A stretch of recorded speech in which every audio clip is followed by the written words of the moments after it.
Welcome to Practical Talk Time. I'm your host, Usha Kumar. Today I have with me here Mike and Marc Guberti, two young teenagers that are also entrepreneurs, authors, speakers, and you'll be really blown away if you hear from them all the things that they've achieved so far, and they've been winning awards, and they're just 16 and 17 years old. So please join me in welcoming Mike and Marc Guberti. Marc, welcome to the show. Thank you. And Mike, welcome to the show. It's such a pleasure having you here. In the last show, we talked about building confidence. Yes. And in this show, we want to tell people how to be a good entrepreneur, how to be successful at it, and what entrepreneurship really is, according to you guys. Okay. And so Marc, starting with you, you recently won some award and you've written some books. So can you please tell us about yourself a little bit and all of these? Well, my interest in entrepreneurship started when I just created a blog with my mom's suggestion. She told me, oh, create a blog about your favorite baseball team, which for me is the Boston Red Sox. So I created that blog. I kept on updating it. I learned a lot about it. Then I wanted to get more traffic for that blog, which led to my interest in social media. And that interest and desire for knowledge grew into me becoming a social media expert. Oh my God, you are only 16. Only 16. And you're a social media expert. Yes. I think that's because when you were born, that's when this whole technology of internet and having all of these personal spaces on the internet began, right? Came at just the right time. Yeah. And do you play baseball yourself? I don't do a lot of baseball. I do more...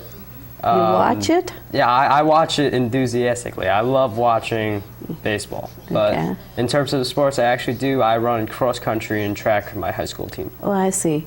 But then you like to watch baseball. That's where you started the blog. Oh yeah, after those practices, I still sit on my couch, watch my Red Sox play baseball. We only play So that's your favorite? Yeah. Red Sox? Why?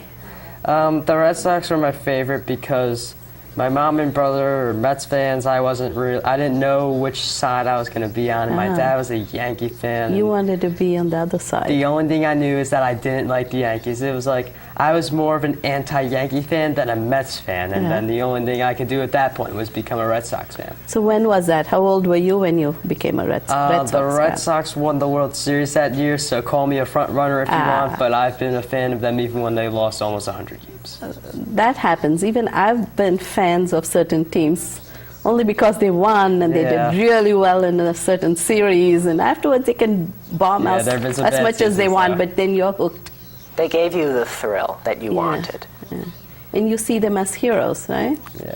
So in your blog, do you have people from all over the nation, or do you have them internationally too? Well, my blog now is marcguberti.com, which gets updated with business, social media, and productivity tips, and it is international.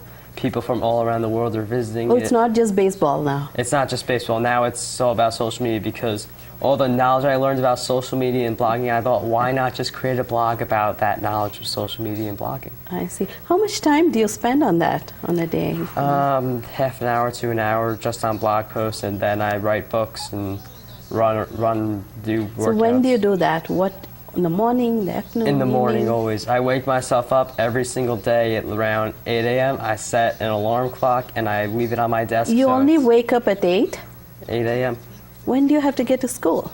Oh, well...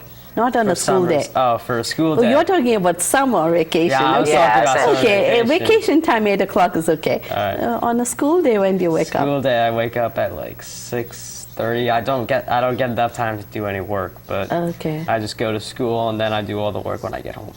So all your blogging, anything will have to wait till the evening? Yeah. Do you do your homework first, or you go to the blog first? I do my homework during my free periods, so... We won't tell your mom.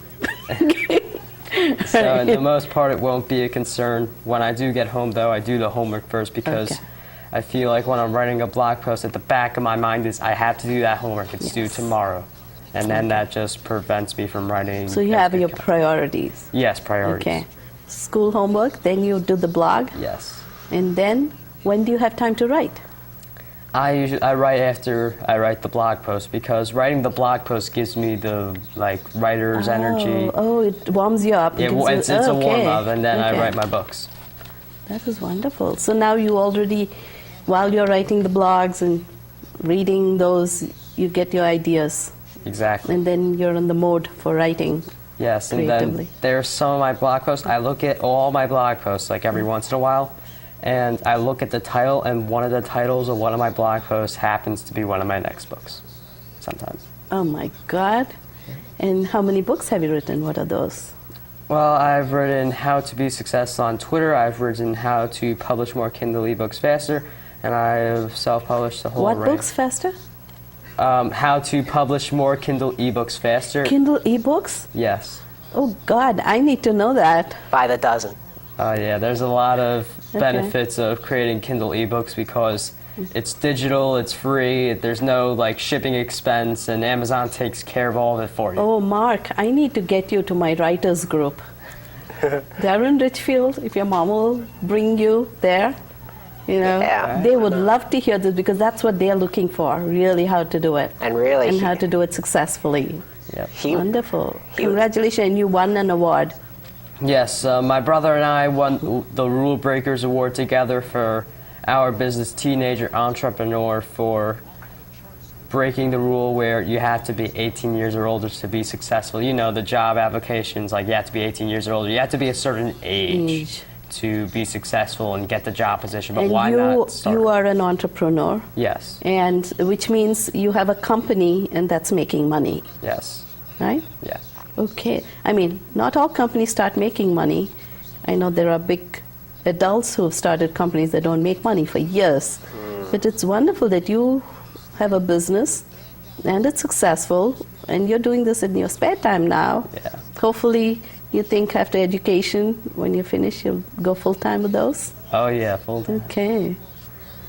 Congratulations. And we'll come back to you. Need to talk to Mike now. Thank you. So, hi, Mike. Thank you for having me. Oh, it's my pleasure to have you on this show. As I told you already, it's your bright face just cheered me up for the day, because I was having a bad day this morning. Well, that's what we inspire. It's wonderful. You are a teenager still. Yes. You just finished high school, and you're finishing high school, or you finished? Finished. You finished high school, congratulations. Thank you. And you're headed to college this fall. Fordham University. And you're already an entrepreneur for how many years? About 3 to 4 years I've been an entrepreneur. You've been an entrepreneur for 3 years. Wow, congratulations. Yes. Thank you. And successful too at it. Very successful teenager entrepreneur. Okay. Our business joint venture where we teach teenagers to become entrepreneurs. Okay. And you are also an author. Yes. You've written a book on beating or Mastering. beating SAT exams. Yes. Okay. And so is that a successful book? It's an ebook? It is an ebook, and you know who I went to see how to do it. So Marc helped you with that? He did, yes. He was Oh. a huge incremental part of it. And the book has been very successful. It's gotten 5-star reviews on Amazon, and it just helps other teenagers master the SAT and the ACT. That's wonderful. It's very interesting. And then what is your business about? The business is Teenager Entrepreneur, which is, my brother and I co-founded it, where we teach at Fordham University and online this summer at Fordham University. Wait a minute, you're just going to college, Yes. and you're already teaching courses in Fordham for the summer. Yeah. And to whom? We're going to teach to teenagers ages about 11 to 16 I see. how to become entrepreneurs in a 4-system process, really. Being passion, which is the first pillar, where you help them identify what they love in life. Product, the second pillar, where they package that passion into something that they can sell. Promote, where they promote those products on social media, the social media guru over here. And propel, where you send them off in the realization that really they are tomorrow's business future. I see. And how receptive are children? Because they may not be wanting to be so successful right now. They want to have fun, right? Depends how Most hungry. people that are young They just want to while away their time, have fun in the summer. Yes, well, No, not true? they got to be hungry. If they're into this, that means they have a desire to make a shift in the world somehow. Mostly we encourage positive shifts. Oh, yes. Okay. And I don't think all of the teenagers out there know the exact opportunity that they have. They still think that, like, they know that there's Twitter, there's Facebook, but there are few that realize that you can use Twitter and Facebook, no matter how old or how young you are, to build a presence and become very successful. Okay. I'm just thinking, you know, for teenagers to come and take this course, they should already be wanting to be entrepreneurs themselves, Yes. right? To begin with. And what do you think teenagers are lacking? And why they're not able to be entrepreneurs when they really want to be one? Well, some teenagers don't have the proper mindset and they don't have the realization. Like, the technology really tore away the age limit, but few people recognize that. And that's why teenagers are so spectacular, who are like entrepreneurs and doing great things, because they're so rare. They're rare because teenagers don't realize that it could be them too. I'm just wondering, because as a graduate of business school myself, you know, one doesn't have to go to a business school anymore, No. You right? can teach at a business school before you ever are a student at a business school. So where do you gain that knowledge from? Where do you learn so much from the internet? I mean, and how? Because I want to know how you're learning what you're learning. Well, I've learned my knowledge from a combination of blog posts on the web. That's how it started, because blog posts are free, and then that evolved into some training courses, but mostly books. Yeah. A That's lot how- of research too. So you read other books written by whom? Various marketers and social media experts, such as Seth Godin. He's my favorite author out there. He's just like keeps on cranking those New York Times best-selling books, and he's just really incredible at what he does. Who's that again? Seth Godin. And what does he write about? Marketing? He writes about marketing and how to build a powerful audience of people who care about you and are interested in what you do. I see. And in addition to just blogging about it and just getting a lot of followers in the social media, what exactly is your product and how do you sell it? I mean, to whom? Our service is to empower teenagers to become business people and tomorrow's success stories, really. Okay. So it's more instructional. You're not selling a boxed product, but you're selling This is a service. instructional, Oh yeah, total service. educational product. Instrumental, yes, I agree. I see.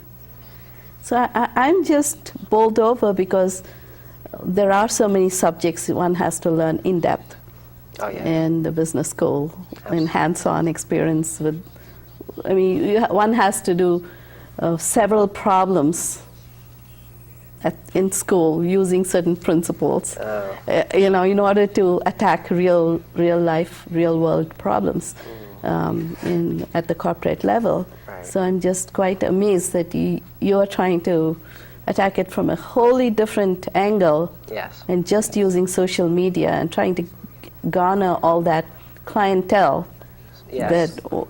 that traditional companies have spent billions of dollars trying to do with marketing and sales. Social media, packaging, passionate drives in life, and just the youth.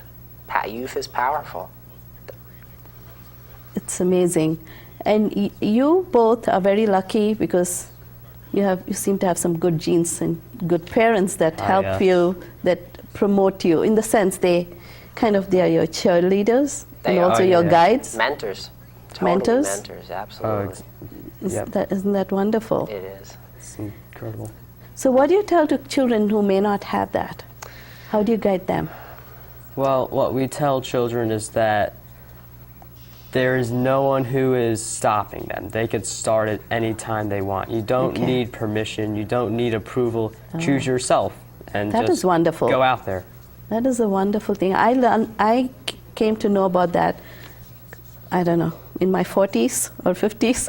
that you really don't need permission from anyone, because we were all, raised to always get permission from your family, no matter who the family is. It could be your parents, it could be your spouses, sometimes even children. One needs permission all the time. So now you're saying, no, don't worry about getting permission, go do what you want. Yeah, exactly. There's a saying that don't ask for permission, ask for forgiveness after you do what you do.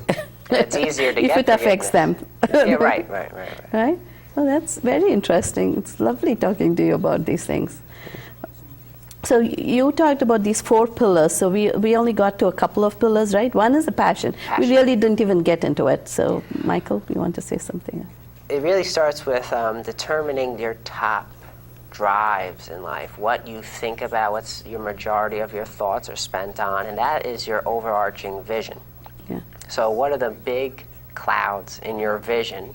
Focus eventually will narrow it down to one. That's what we teach at our boot camp this July, and then we focus on that one for the duration of the 4 days. So when someone comes to your class, do they have to already know what their passion is, or you're going to help them find their passion? We help them discover what they love to do. Really? How do you do that? We have 4 presentations that really help them both artistically and creatively designate one love in life that they will then package to promote, to propel. I see. So if their passion is in advanced studies and research, so that's not really entrepreneurship yet, right? So how does that work? If they love to do research, then that can be packaged into, they're probably a big fan of search engines, so perhaps they could learn how to make or what goes into making a search engine if they love researching things, because it's basically a filter. And they could market their research reports to people.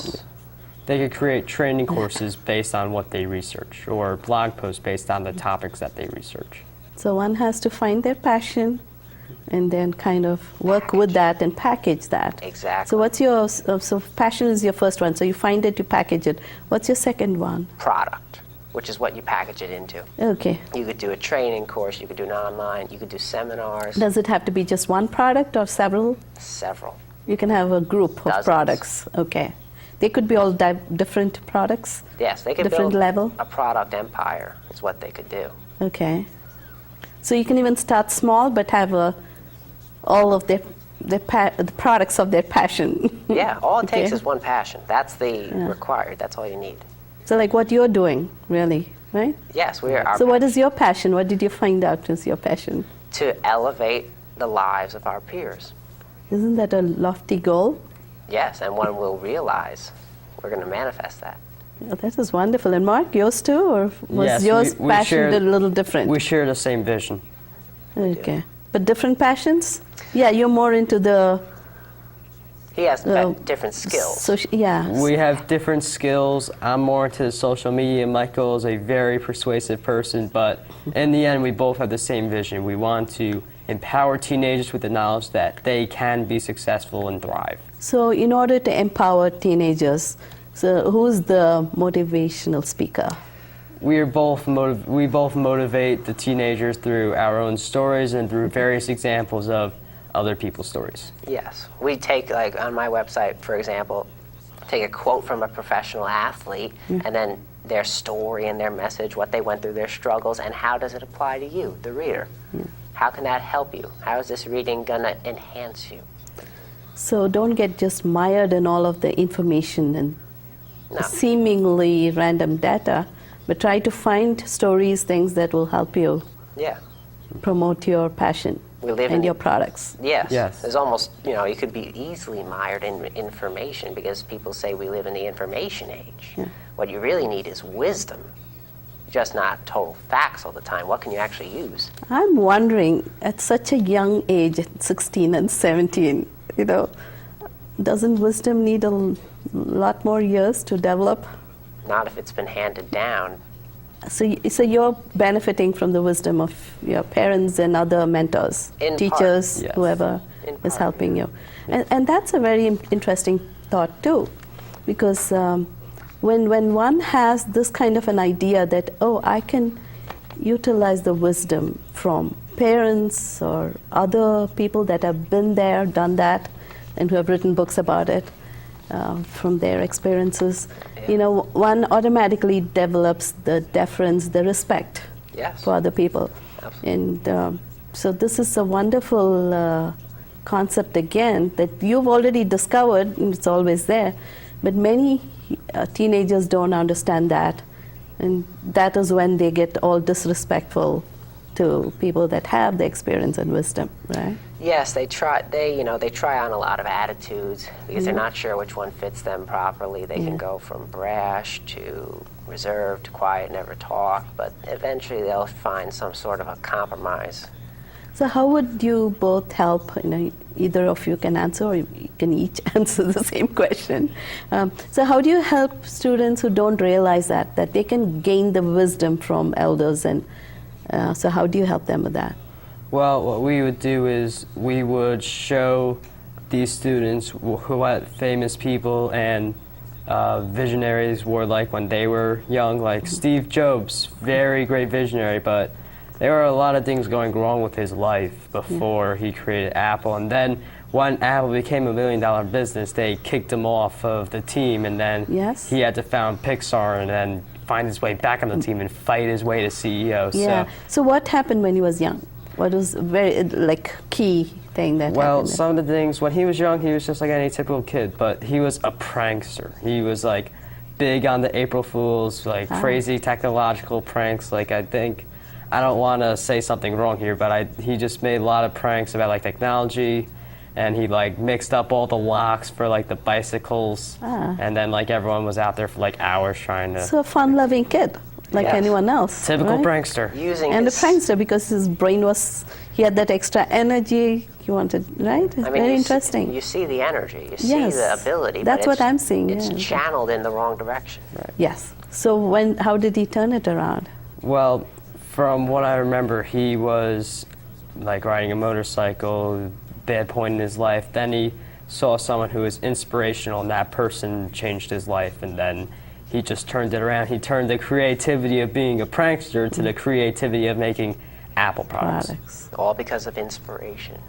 Yeah, and to me it's very interesting because his products, you know, he didn't make products that people wanted. He made products that people are going to want down the road. Visionary. Yeah, and you guys have been doing the same thing too. See, you're already going in there and saying, hey, all you other people, other educational institutions, whatever, step aside. We are going to instruct our own peers. We're going to teach them how to, you know, who better how to relate? to ace the test or be an entrepreneur, and how to do the social media. Yeah, absolutely. So we did the passion and product, and what's the third one? Promote. I'll let Mark take that. Okay. Promote comes into the social media aspect. So promoting is basically choosing your social networks, being omnipresent across all of them, but building a strong presence on the social networks. Now, having a big number of followers is not enough because some people buy fake followers. Yeah. So what you need to do is celebrities want to do that, but not a lot of them do. Yeah. When you see someone with over 10 million followers, you know there's a problem. That's a little shallow, a little bit. So some people buy fake followers, but what you need to do instead is build a targeted audience. So it's not just getting real followers. So where do you get the followers? If people say, I don't want to do Twitter, but I need followers, so where do they go in the social media for that? Well, what they would do is they would find an expert in their niche who has a big following, and then you just run through the list following all the people who would be likely to follow you back on that list. Because if you and them are in the same field and you follow them or people who like them, they're likely going to like you because you're the same thing. So on a different site, not the Twitter, but some other Oh, you could do social... this. You could do this on Pinterest. You could do this on... or you can do your own blog. Well, you promote your blog on the social network, but for gathering a following, you want to do it right then and there at the social site. At the social site itself. Yeah, okay. I've come to learn from various years of writing blog posts that the best way to get more traffic is to build a social media audience.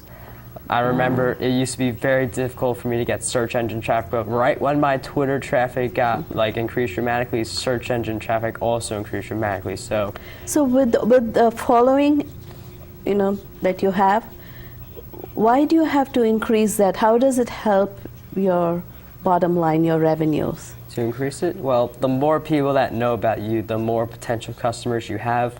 And as people are able to spread the word about you, just ultimately more people learn about you, you gain more credibility. And as you gain more credibility, people realize this person is really special, they are unique in their niche. I need to buy products from this expert because he is unique. See, in terms of promoting, how would you help a small guy like yourself and little other kids and probably even adults who are just starting out on their business? Because throughout their lives they might have worked for someone, for a corporation or some other institution, but now suddenly they're saying, okay, I want to follow my passion, I want to start a company. How is their promotional activity or goal, how is it going to be different from all these big corporations that just take the lion's share of everything? Well, that's what we teach, really. I see, okay. Sorry. Well, what the big corporations do is they basically use advertisements to get more followers, and they buy fake followers sometimes. Like if you happen to flip through, not the TV shows, but the commercials, chances are you'll see a McDonald's commercial, you'll see a Gatorade commercial, you'll see all the commercials from all the big players. But if you want to get to that level, if you want to go from the small guy to the big guy, you need to grow a following, and you do that with social media. But I'm finding all these big guys constantly get into these social media and constantly ask us to like them. Wow. And I on purpose just avoid all of those. If at all I like, it's usually for somebody that I know, and it's a small product developer, small something, and I try to help them, but not the big companies that don't need us really anyway. Right. The large corporations. So promotional activities are important in is one of the. It is the replacement for the old marketing sales of companies. We only have 30 seconds. So the last pillar. Propel. We send the teenagers off in the realization that they are the future of the business industry. That's what we really do for the time constraint. Yeah. Come again? We motivate them. We prove to them that you are going to be tomorrow's success story if you put in. So now effort. you're bringing the confidence, self-confidence in the person doing the business. Yes, more and more. Okay. Thank you very much, Mike and Mark. Thank you. That was wonderful. I could pick your brains a little more, but maybe they can just contact you or contact Practical Talk Time at yahoo.com, and then we'll forward them to the two young men here. So for all of you watching this show, I hope you enjoyed it. And until next time, goodbye.